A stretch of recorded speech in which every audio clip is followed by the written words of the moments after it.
আসসালামু আলাইকুম রহমতুল্লাহ। কেমন আছেন আপনারা সবাই? আশা করি ভালো আছেন। আমি তো দোয়া করি সবাই ভালো থাকেন, সুস্থ থাকেন, সুন্দর থাকেন, সুখে শান্তিতে থাকেন। আজকে একটা গল্প বলবো। তা ছোটোবেলায় আমি যেটা শুনছিলাম, অনেকজন থেকে আমি জিজ্ঞেস করতাম, দাদা আপনারা ভাষা আন্দোলনের সময় যুদ্ধ করছেন, কি কি যুদ্ধ করছেন, কি কি দেখছেন, কি কি দেখলেন? তবে সেটা বাস্তবও জানি না, অবাস্তবও জানি না, আমি শুনছি, ওরা বলছে আমি শুনছি।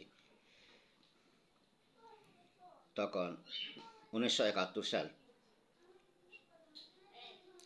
তখন নাকি মানুষ অনেক ভয়ে ভয়ে লুকায় লুকায় থাকতো।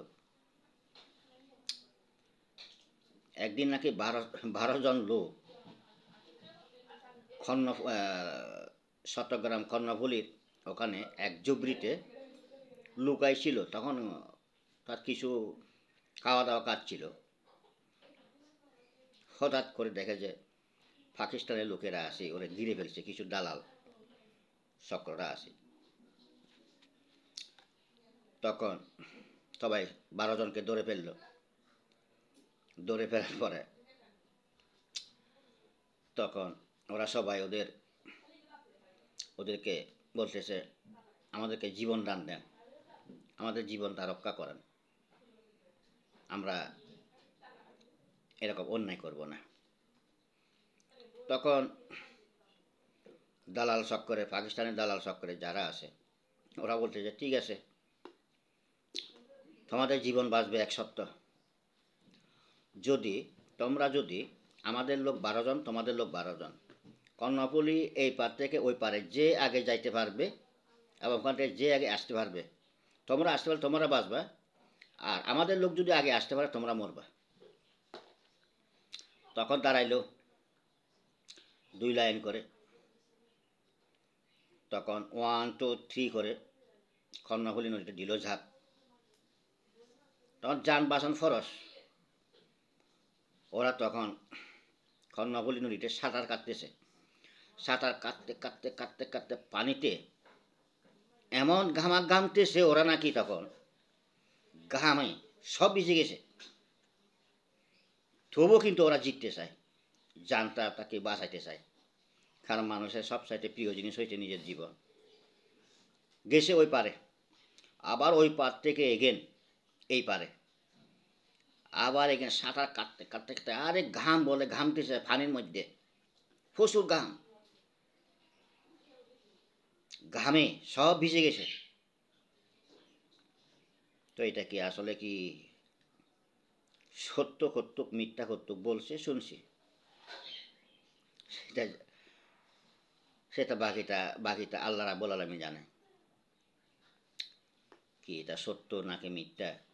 পানির ভিতরে যদি ঘামতে পারে, ওরা 12 জন এমন ঘামতেছে, সব ভিজে গেছে, তাহলে কিরকম জান, ওরা জীবনটা রক্ষা করার জন্য, বাঁচার জন্য ইয়ে করছে।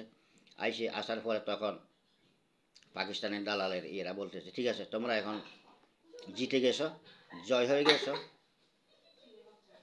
তোমরা তো পানির ভিতরে অনেক কষ্ট করছো। কয় হ স্যার, আমরা অনেক ঘামছি পানির ভিতরে, কয় সাঁতার কাটতে কাটতে ঘামছি, এমন ঘামছি বলার মতো না। তখন একবার তাকে নিঃশ্বাস ঘন ঘন ফেলতেছে। তখন ওদেরকে ছেড়ে দিল। ছেড়ে দেওয়ার পরে বললে ওরা জিজ্ঞাসা করে তুই কীরকম আসস, কয় আরে, কয় দম ফেলতে পারতেছি না, কয় এমন ঘামছি। আর একজনকে জিজ্ঞেস করে, কয় তুমি কীরকম আসো, কয় আরে কথা বলতে পারতেছি না, কয় ঘামছি সাংঘাতিক পানির ভিতরে সাঁতার কাটতে কাটতে। ঠিক আছে, গল্পটা একটু কই লাইক কমেন্ট শেয়ার দিবেন, কমেন্টে জানাবেন আপনার ওই যে গল্পটা বললাম কি এটা সত্য নাকি মিথ্যা, এটা আমাকে জানাবেন কমেন্ট করে। তো ঠিক আছে, আপনারা ভালো থাকেন, সুস্থ থাকেন, সুন্দর থাকেন, সুখে শান্তিতে থাকেন। সবাইকে আরেকবার সালাম জানাই। আসসালামু আলাইকুম রহমতুল্লাহ।